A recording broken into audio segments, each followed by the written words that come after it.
Noma sithi udokotela KW.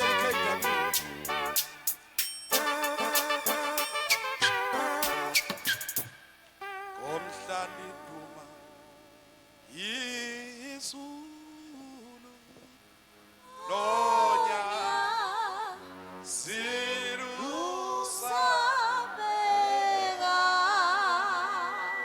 nama amansolwane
Ongcebo yakhe ifihliwe ezaleni lenkazimulo. Sikunikeza udumo Baba, sithi thatha lonke udumo longolwakho lukufanele wena wedwa emhlabeni, ezulwini nangaphansi komhlaba. uNkulunkulu wethu ophakemeyo, sikunikeza udumo Baba ngemizimba yethu nangemphefumulo yethu, ingqondo zethu sinikela kuwe nasekuseni. Sibusise sonke ukuhlangana kwethu egameni lika Jesu Kristu waseNazaretha, in Jesus name, amen. Ngiyabingelela egameni lika Jesu. Bingelela ubaba wethu kanye nomama ubaba Malunga egameni lika Jesu. Ngibingelele i-executive committee, ngibingelela abefundisi, ngibingelele abavangeli, amadiakoni egameni lika Jesu Kristu waseNazaretha. Siyambonga uNkulunkulu ngethuba asipha lona namhlanje egameni lika Jesu. Ngiyacela sisithe ungifundele incwadi kaJohn chapter 19. John chapter 19 verse 28. Emva kwalokho uJesu ekwazi ukuthi konke sekuphelelisiwe ukuba umbhalo ugcwaliseke, wathi ngomile. Cela ungifundela chapter 7 verse 37. Oya uJohn chapter 7 verse 37. Kepha ngosuku lokugcina olukhulu lomkhosi uJesu wema wamemeza wathi, uma ekhona owomileyo akeze kimi aphuze. Cela ungiphindela futhi lo. Kepha ngosuku lokugcina olukhulu lomkhosi uJesu wema wamemeza wathi, uma ekhona owomileyo akeze kimi aphuze. Ayibonge Nkosi bazalwane, akabonge uJesu ophilayo. Incwadi kaJohn chapter 19 verse 29 sithola indaba uJesu lithi emva kalokho azi, okusho ukuthi uJesu wayengemakusensizi akhe akabonga uNkulunkulu ukhipha istatement sokuthi nawomile akabonga uJesu Kristu. Uma ngabe sihlehla siya chapter 7 verse 37 wakhona sizwa istatement esiphambanayo nalesi.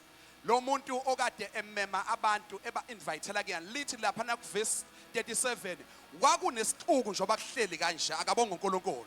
Lithi uJesu waphakama wema ngesibindi wase eyamemeza wabiza abantu wathi uma ekhona omileyo makeze kimi aphuze.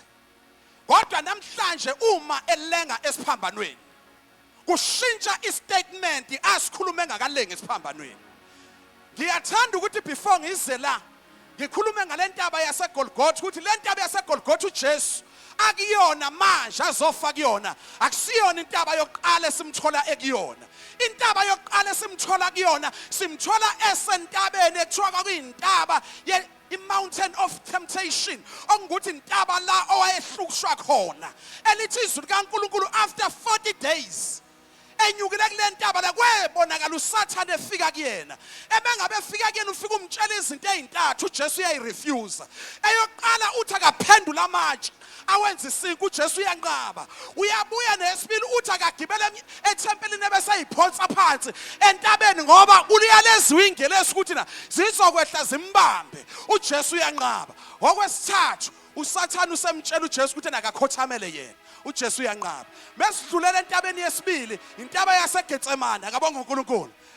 Entabeni yaseGetsemane ngithema ngabe ngifunda iBhayibheli lami ngathola kuyila uJesu aqualifye khona ukuya eGolgotha. uJesu lithi iBhayibheli lami eGetsemane yila uJesu ahlushwe khona kakhulu. Lithi ngesikhathi eseGetsemane wathandaza ithukuthuku zehla zaguquka zanjengegazi. Wayesethi inkosi uma kuyintando yakho lesitsha masedlule. Akabonga uNkulunkulu ngoba intaba yaseGolgotha kwangekusekho ukuthi uJesu khona into asayenza. Wayenokwazi ukuthi emesefika eGolgotha uyokufa akabonga uNkulunkulu. Kodwa manje mengabe sesiphambanweni uthi uyabheka. Lithi iBhayibheli kwakunesixuku. Kodwa esixukwini abantu ababehamba noJesu kwase kuHomaria kuvela amagama abantu besifazane kakhulu. Abanye abatholakala phambi kwesiphambano. Lithi iBhayibheli babemi ngesikhathi bebheke kuJesu bezwakala bewusizi. Babonakala belusizi. Wayethema ngabe opha ngoba lithi ngesikhathi edatshuliwe emzimbeni wayeshawa ngenkalivasi uJesu ingene inehuka ixebula inyama kusala umgodi bese kugobhoza igazi. Laba abantu bamile uma wakhe ngathi ngiyambona emile efisa ukusiza indodana yakhe kodwa engakwazi ngoba lithi iBhayibheli esiphambanweni kwangavumelwe nanoma ubani ukuba sondele khona kodwa kwakungamasosha nawo esebenza ngaphansi komyalelo kakhomanda. Lithi iBhayibheli lamabe esebemile uJesu uyalenga. Bafethu kuthi angisho lento yonke into oyenzayo wakha isiphambano sakho weda inhle noma imbi kodwa wonke umuntu ingakho uJesu ethi ofuna ukuzeva kwami akathabathe sakhe. Wethu uyakholwa ukholwa kahle uthembekile but wakhe isiphambano. Bathi balungile abantu abazofa befele enkosini belengiswe esiphambanweni bebe bekholwa ngokweqiniso ngoba akekho umuntu ongezoya esiphambanweni kakhulukazi laba bathi basindisiwe baya esiphambanweni. Abanye baseGolgotha kodwa abanye baseGetsemane. AbaseGetsemane belekhulekela into eyodwa yokuthi iGolgotha njengoba lingaphesheya ababe namandla okufinyelela kulona. Akabonga uJesu ophilayo. Yimi ngabe ilenga inkosi yamakhosi. Lithi izwi kaNkulunkulu 19 ngwarisha ngoJesu. uJesu mangabe esalengiswa akubekwanga isiphambano. Wase kuphakanyiswa uJesu wabethelwa. Kodwa isiphambano sahlanganiswa kanye naye phansi. Okay. uJesu emengabe kuvusa isiphambano sivuka kanye naye. Bonke abantu ebebekade belengiswa kulesi siphambano mengabe ngithi ngiyabheka lithi iBhayibheli babefike belaliswe kusona isiphambano bese beboshwa ngeintambo.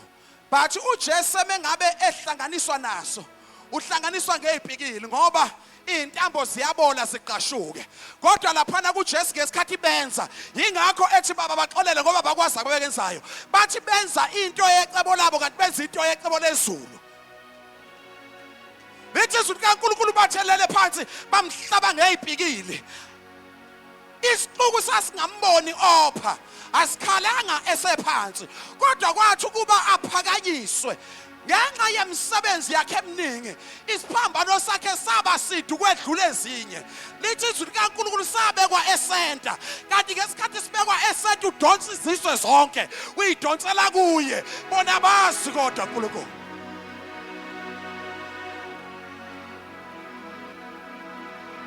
Sengihlala phansi lithi iBhayibheli wathi mangabe selenge esiphambanweni kwakukhona uMaria unina einyaweni zesiphambano.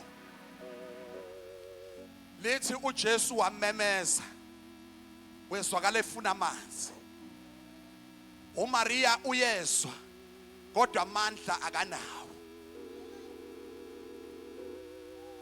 Inhliziyo yakhe inxanela ukusiza kodwa amandla akanawo. Ngoba kwakubiza ukuthi aqale ahlula amasosha ukuze ezofinyelela kuJesu. Manje uJesu mangabe eshola amazwi kahle uncane uJesu spiritual but physically uzwa uncane kwabantu ababukayo ukuthi akakwazi ukufa eshiya unina esosizini. Kungcono ambize emengabe ethi nginikeze namanzi ufuna ukuphuza bona emengabe baphuza bona ukuze ezofa enayo lithi izwi kaNkulunkulu safa kanye naye futhi savuswa kanye naye.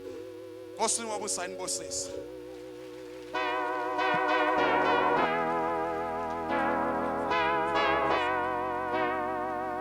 Cela siphinde simshayele izandla enkulu.